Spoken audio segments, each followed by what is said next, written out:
¿Qué pasa, vaqueros? And welcome back to the channel for another shotgun video for Warzone. Today is going to be all about the combat shotgun.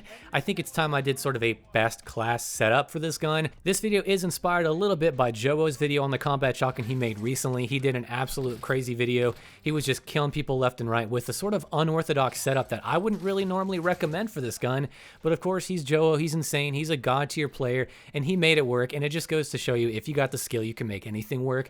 But I wanted to go over a class that isn't really like his, but kind of covers all bases and is sort of a best overall class for most people that aren't, Joe tier players, let's be honest. So I'm going to go over that. I'm going to go over why this gun is my new favorite shotgun, or at least one of my new favorites, because of its insane damage potential, because of its consistency, and it's just so much fun to use, and it's a little bit different than what I'm used to. So if you guys think that sounds good, make sure to drop a like. If you want to see more Call of Duty shotgun content, make sure to subscribe, and without further ado, let's just get into the video. First off, let's just talk the damage and range, because it's actually pretty good for this shotgun. So first of all, the damage for the base combat shotgun isn't really anything to write home about. It's pretty standard. I will say the headshot damage is pretty high for a pump action, but it looks pretty solid. It's going to do a 2-shot kill in its max damage range. It's pretty good. Also, I'm using sim.gg for these stat numbers, so all credit to them for getting these numbers, and I'll leave a link to their site in the description below. It's a great site. I recommend using it alongside TrueGameData's site. So when we stack that with the sawed-off barrel, you'll notice that you get a nice damage boost overall. It's also important to note that on sim.gg it says you lose range, but this doesn't seem to be the case in game. It seems to be whenever I test it, I do get in fact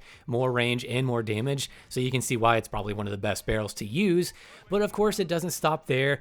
I recommend using the 12 gauge ammo attachment. Now, it's not a magazine, you can't reload as fast, which is a downside, but you can do shell by shell. So if you shoot 2 shots, just put another 2 in real quick. It's that easy. And with 12 gauge, you also get more damage and more range. So it kind of adds to that sawed-off barrel. And this is the most damage you can possibly do with a shotgun when you're not using slugs. When it comes to just base buckshot, this is the way to go. This is the strongest shotgun in the game. I do also want to point out that even though the damage per pellet is incredibly high, there is a cap going on in-game that we can't see, but that means that you can't get a one-shot kill. Even though it's 79 damage per pellet, at least according to the site, it isn't actually that in-game. There's some sort of cap happening, so you cannot one-shot kill with this setup. The only way you can get one-shot kills is if you use a sawed-off barrel with slugs, but we're not going to get into that in this video. So now Joe was using 16 gauge ammo, which I don't know how he does it, but he does, and it's still strong, but it doesn't have quite the same effect as using 12 gauge in terms of consistency.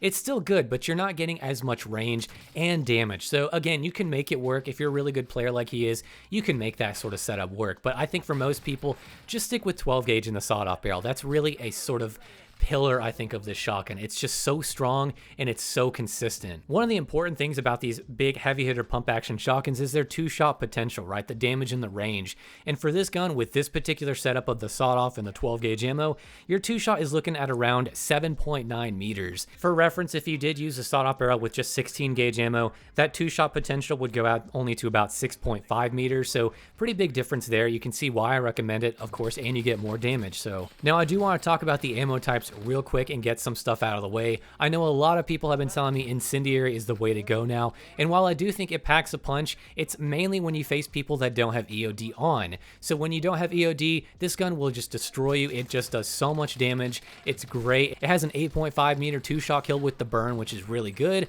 but the moment you find someone with EOD, that 2-shot burn, it's only at about 7 meters, even with all the crazy attachments for damage.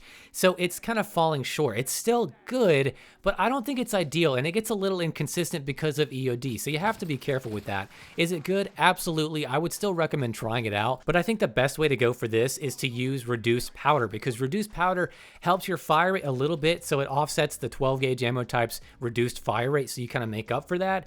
But also it doesn't hurt your range. So there's really not a bad reason to use it. It's just really good overall. I think it's pretty solid. It's not amazing, but it just seems to be the most consistent and well-rounded ammo type you could use. Buck and Slug is another good one. It has an 8.3 meter 2-shot from what I can tell if you're kind of hitting that chest area, but aim down sights is really slow and you're missing 4 pellets, so it's not ideal for most players. So I'm going to say go for reduced powder or go for incendiary, but reduced powder is probably my pick overall. Oh yeah, and I do want to point out pack powder. I don't know if it's bugged or not, but it seems to hurt my range just a little bit, so I don't really recommend running pack powder at all. Just stick with reduced. Now let's go ahead and take a look at the build that I have. As you can see, I'm running the sawed-off barrel with 12 gauge and the full choke. The full choke is a really nice attachment, pretty much the best muzzle attachment for the Vanguard shotguns. There's really no reason to use anything else. Now for the stock, there's a few ways you can go, but I'm focusing on my hipfire accuracy, and the wire custom stock gives you the best hipfire accuracy out of all of these stocks. Now usually I would go for the adjustable because of the aim down sight speed bonus and a hipfire accuracy bonus, but I haven't been aiming down sights as much, and I've actually found it to be pretty useful, so it doesn't actually give you as much of a hipfire bonus as the wire custom stock. That's why I'll go for that one. The movement speed is on par with the 2M wire stock, so don't worry about that. You're getting a great movement speed bonus and a great hipfire accuracy bonus, as well as some aim down sight speed. Now for the perks, we have Vital, which is going to help us increase our chest damage. It's not going to make your shots to kill any different, but it is going to help with consistency because you're going to be dealing more damage. So even if you're hip firing, if a pellet hits the chest, boom, more damage. It's really nice. I have been using it a lot and it's been very effective. Then we have the Fabric Grip and we have the SMLE Pistol Grip for, again, hipfire accuracy. And I don't really aim down sights with this gun as much as I used to, only unless they're maybe past 8 meters or so where I really need that tight spread. But one of the big downsides I've noticed about this setup is that with the sawed-off barrel, you get a wide pellet spread, right? That's why we're using all these hipfire accuracy attachments. But also, if you jump around, if you're moving a little too much, specifically jumping, your hipfire spread goes bananas, and it just goes so wide that it makes it to where even if you're really close, it takes an additional shot to kill in most cases. I found that whenever I jump, because sometimes people catch me off guard, I jump and kind of shoot backwards. And when I do that, it ends up kind of costing me because I end up taking another shot because the spread is just so wide that, well, people survive and then take another shot, so I end up dying. So just be careful. Try not to be too spastic and sporadic when you use this thing. And I just mean mainly don't jump around too much. Just kind of keep your feet on the floor or slide, but don't jump.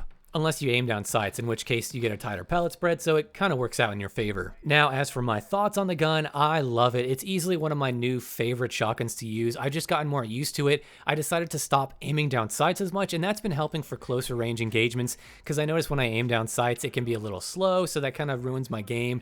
But I've been focusing on movement and just kind of hip firing as much as I can, and that's been doing great. Only aim down sights if maybe they're past 5 or 8 meters or something like that. But it's a really good shotgun. I really have been enjoying it. It's a little inconsistent if you're moving around a little too much, but like I said, this thing packs a punch. It's got the highest damage in class for the shotguns, so I really recommend you guys giving it a shot and try this class out and let me know down below what you guys think. And with all that being said, guys, I will see you in the next video.